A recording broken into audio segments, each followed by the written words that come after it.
What's up guys, it's me Janne here once again, and in this week's video we will be comparing last year's Ferrari Formula 1 car with the hybrid system and without the hybrid system to see what kind of difference the hybrid system makes around one lap.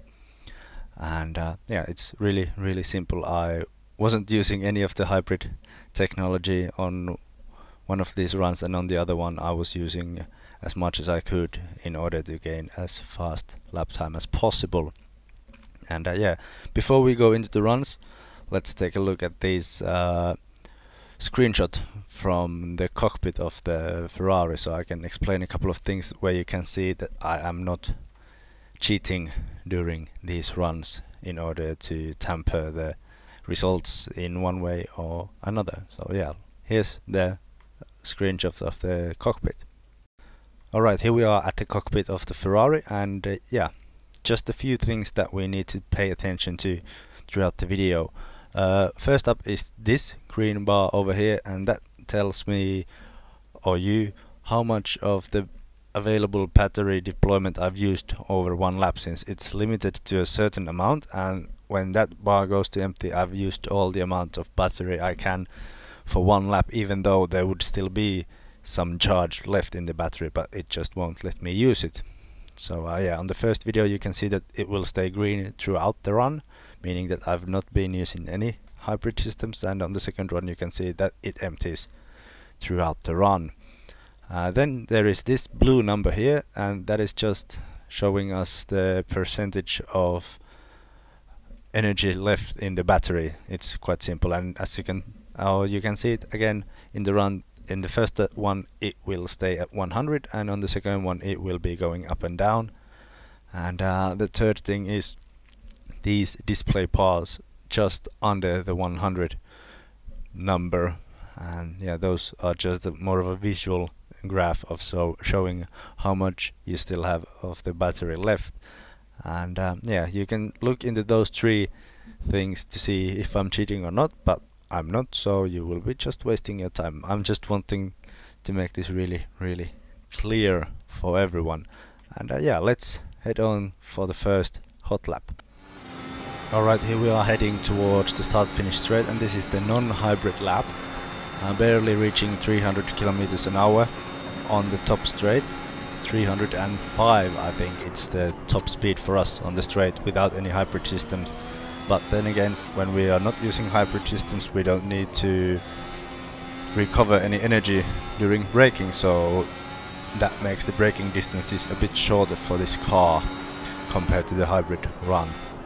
And yeah, the car was really predictable under here. There were no sudden power amount changes or any foot oscillation coming from the car or anything. It was just always you knew what you were getting from the car, and it's really predictable and fun to drive as well, but maybe a tad slow as well, at least compared to the other run. But it also meant that I could go with way much more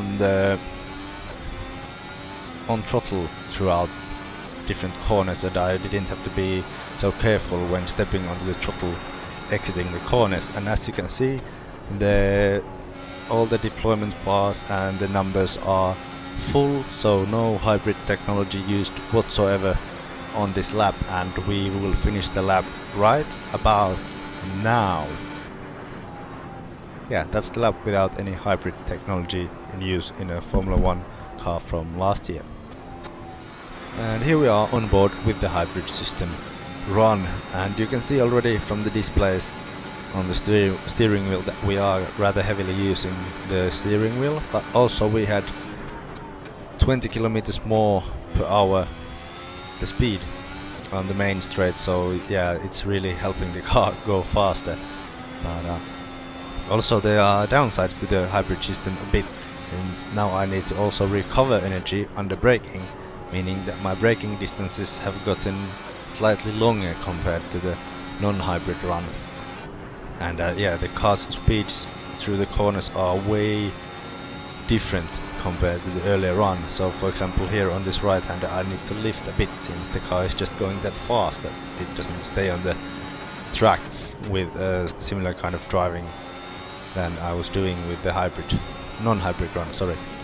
But yeah, you can see that my per lap deployment limit is rather close to the end, and I actually ran out of the per lap deployment before the last straight, so that ate quite a bit of time from my lap already, since we lost roughly around 20 k's of speed in here. So I think there's still a bit more to find with the proper deployment system or plan throughout the lap. But yeah, that was the lap with the hybrid system in use. Let's see the differences in times and whatnot. I guess that you guys want to know the results. Well, the organic Ferrari drove a lap around Mugello in 1 minute 23 seconds 0.736, and the time for the hybrid using Ferrari was 1:22.075, so roughly around 1.7 seconds from the hybrid. But we do need to remember that this was a rather extreme test, since during a race you can't do the same that I did, meaning that you run as little as recovery as possible, as much of using the battery as possible. So there's that. But also we need to take into consideration that we ran out of usable battery per lap on the hybrid lap before we reached the start-finish straight, so we lost there a bit as well, since we were lacking in speed there. But yeah, not surprisingly the hybrid was faster, and let's see now the laps side by side to see, get a proper visualization that how much faster the hybrid Ferrari is. And here we are, both cars alongside, the hybrid using one on the left and the non-hybrid on the right. And as you can see already on the straight, the hybrid one went all the way up to the rev limiter on 8th gear, unlike the non-hybrid one. And here we are already a bit ahead on the hybrid car, not by much, but still a bit already. And yeah, you can see that the car is just simply faster. There's nothing other trickery going on apart from the hybrid system being in use. And I think that I could have even gained a tenth or so from that chicane on the hybrid car still, but it was within the 5 laps. That was the best lap, so we have to deal with this. Here we are already on the later part of the lap, and we can see that the hybrid Ferrari is miles ahead of the other Ferrari, but here we can see that the non-hybrid Ferrari could take a slightly tighter line through the long hairpin before the other chicane. And yeah, on the final straight I think that the cars are actually rather similar in speed, thanks to the hybrid one running out of deployment per lap. So yeah, that was the lap around Mugello with a hybrid and a non-hybrid Ferrari SF70H.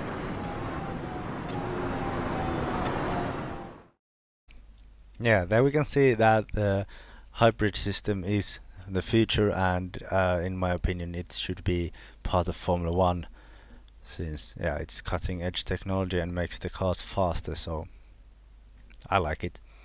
But yeah, that's all for now for this video. Thanks for watching. Please like, share, subscribe, you know the drill. I don't know if I'll be able to see you guys today with another stream, can't promise yet, but I'll see what I can do, and hopefully I'll see you guys still later today, but if not, I'll see you guys probably tomorrow. So thanks for watching, bye bye.